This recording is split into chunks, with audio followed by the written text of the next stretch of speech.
Komið sæl og velkomin heim í stofu. Ég heiti Bryndís Svavarsdóttir. Í dag 14. ágúst er 9. sunnudagur eftir þrenningarhátíð og þema dagsins er gjafir andans. Í lexíunni úr orðskviðunum hvetur Salómon son sinn til að leita drottins og hneigja hjartað í einlægni í hlýðni við hann. Pistillinn áréttar að Guð dæmir okkur ekki á sama hátt og við gerum sjálf og að hans boðorð sé að við trúum á nafn sonar hans. Og í Guðspjallinu heyrum við sögu af svikulum ráðsmanni sem sóaði eigum húsbónda síns. Sagan týnda soninn er á undan þeirri sögu og kannski er einhver tenging á milli þeirra sem við áttum okkur ekki á, en báðar fjalla þær sóun fjármuna.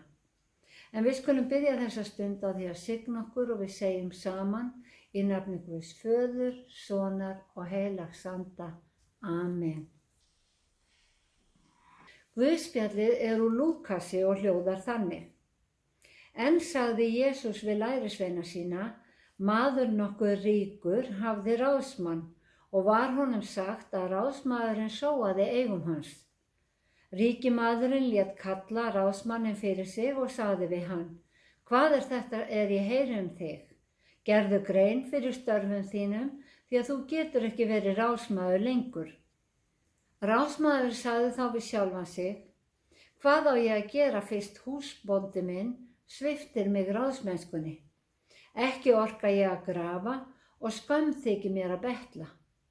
Nú sé ég hvað ég geri til þess að menn taki við mér í hús sín þegar ég verð sviptur ráðsmennskunni. Hann kallaði nú á skuldunauta húsbónda síns hvern og einn.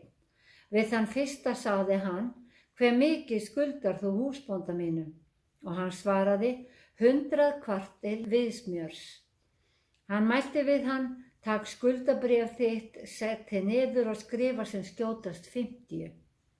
Síðan sagði hann við annan, en hvað skuldar þú? Hann svaraði 100 tunnur hveitiss. Og hann svaraði honum, takk þú skuldabréf þitt og skrifaðu 80. Og húsbóndinn hrósaði svikulega ráðsmanninum fyrir að hafa breytt kænlega, því að börn þessa heims eru kænni í skiptum við sína kynslóð en börn ljóssins. Og ég segi við ykkur, notið hinn rangláta mammon til að eignast vini sem taki við ykkur í eilífar tjaldbúðir þegar hann er upp örinn. Þannig hljóðar hið heilaga Guðspjall. Ég valdi að taka þessa sögu fyrir vegna þess hve hún hefur þótt erfið til útskýringa. Jesús notaði dæmisögurnar til kennslu, en hvað á þessi saga að kenna okkur? Ráðsmaðurinn var rekinn vegna þess að hann sóaði eigum ríkamannsins, en hann fær síðan hrós fyrir að svíkja húsbónda sinn enn frekar með því að lækka skuldir skuldunautana. Það voru farisegar og fræðimenn, þar að segja ráðsmenn Guðs, sem hlustuðu á söguna týnda soninn, en þar sóar sonurinn arfi sínum, fjármunum sem var í raun eign föðurins því að faðirinn var ennþá á lífi, en þegar sonurinn sá að sér og sneri heim var honum fagnað og fyrirgefið, því að hver sál er dýrmætari en hinn hverfuli veraldlegi auður, sem Jesús kallar mammon. Ríkimaðurinn í sögunni er Guð og ráðsmaður er hver sá sem treyst er til að hafa umsjón með eignum annars.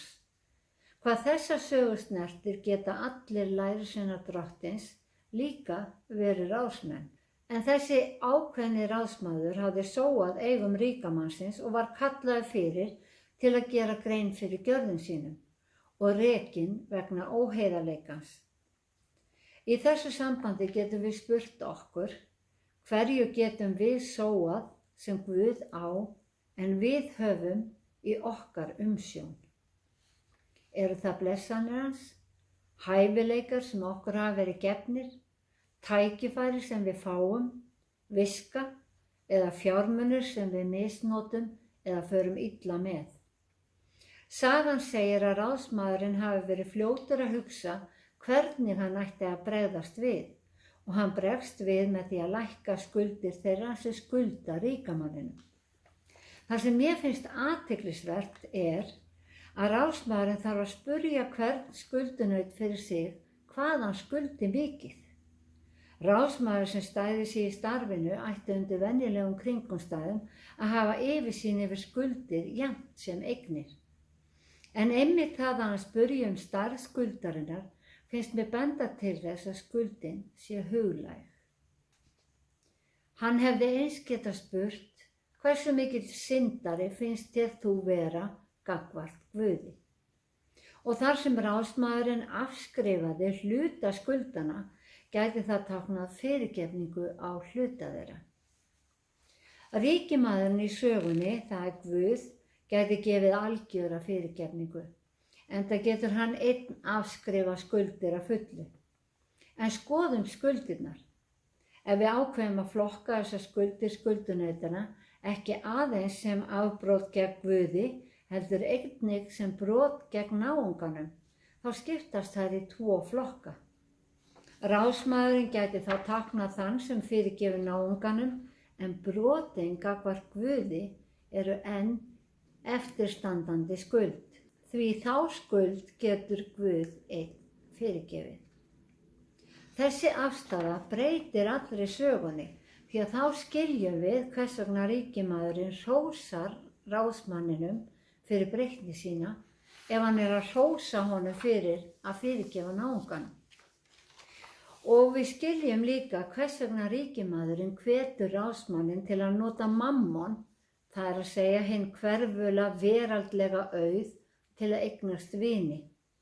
Því að með hjálpsemi, umhyggju og umburðarlyndi náungakærleikas á vopni gæti þessi mammon hjálpa til við að vinna sálir fyrir ríki Guðs. Kærleikur og fyrirgefning eru lykilatriði hérna. Í bæninni Faðir vor sem að Jesús kenndi okkur, biðjum við fyrirgef oss vora skuldir, svo sem við og fyrirgefum vorum skuldunautum. Í bæninni stendur orðið skuldir fyrir afbrot eða rangindi og við biðjum Guð að fyrirgefa okkur það sem að við höfum gert á hlut annara og erum fús að fyrirgefa öðrum þar sem þeir hafa gert á okkar hlut. Því að ef við getum ekki fyrirgefið hvort öðru, hvernig getum við þá búist við því að vera fyrirgefið? Ríkimaðurinn lét kalla ráðsmanninn fyrir sig og á efsta degi munum við öll standa frammi fyrir almættinu. Við getum túlkað þessa sögu þannig að ráðsmaðurinn hafi séð að sér og ákveðið að breyta rétt gagnvart náunganum og Guð hafi hrósað honum fyrir það. Í Kólossubréfinu skrifa Páll afbrot og skuldir. Hann skrifar: þið voru dauð sökum afbrota ykkar, en Guð lífgaði ykkur við ásamt honum, þar að segja Jesú, þegar hann fyrirgaf okkur öll afbrotin. Hann, þar að segja Guð, afmáði skuldabréfi sem þjakaði okkur með ákvæðum sínum. Hann tók það burt með því að negla það á krossinn. Skuldabréfið sem Páll skrifar lögmál og fórnar ákvæði gyðinga, en með dauða Jesú féll sá sáttmáli úr gildi og nýr tók við. Sáttmáli sem vitnar að vegna náðar Guðs erum við hólpin orðin fyrir trú. Og náðin Guðs gjöf. Í pistli dagsins sem úr fyrra Jóhannesarbréfi segir að við getum friðað hjarta okkar frammi fyrir Guði ef við höldum boðorð hans. Og boðorðið að trúa á nafn sonar hans og elska hvort annað. Síðan segir, og takið eftir þessu, hvað sem hjarta okkar kann að dæma okkur fyrir. Já, við erum nefnilega okkar hörðustu dómarar og við eigum oft erfiðast með að fyrirgefa okkur sjálfum. En sá sem heldur boðorð Guðs að trúa á nafn sonarins þarf ekkert að óttast, því að Guð meiri en hjarta okkar og þekkir allt, segir textinn. Sá sem játar soninn hefur og fundið föðurinn og lifir í fyrirheitinu sem hann gaf okkur, sem eilíft líf. Þemað í dag gjafir andans. Í Jesaja segir að andi Drottins sé andi speki, skilnings, visku, máttar, þekkingar og guðsótta. Og í Rómverjabréfinu segir Páll að þeir sem stjórnast af anda Guðs hafi hugann við það sem Guð vill. Því við höfum fengið þann anda sem gerir okkur að barni Guðs. Og við fengum að vita áðan hvert boðorð Guðs Boðorð Guðs og það sem Guð vill að við trúum á nafn sonar hans og elskum náungan. Okkur tamt að einblína á Guð og Jesú, en heilagur andi hluti af hinni heilugu þrenningu og því einnig Guð. Og gjöf Guðs til okkar að fyrir náð erum við hólpin fyrir trúna á Jesú Krist. Heilagur andi var samt sem áður sendur okkur til að hjálpa okkur í veikleika okkar. Vera okkur styrkur í daglegu lífi, hann býr og vinnur innra með okkur, vekur með okkur náungakærleika og allt það sem Guð vill sjá í fari okkar. Og gjafir andans, kærleikur og fyrirgefning eru það lykilatriði. Drottinn blessi þig og varðveiti þig, Drottinn láti sína ásjónu lýsa yfir þig og sé þig náðugur, Drottinn upplyfti sínu augliti yfir þig og gefi þig frið. Í Jesú nafni, amen.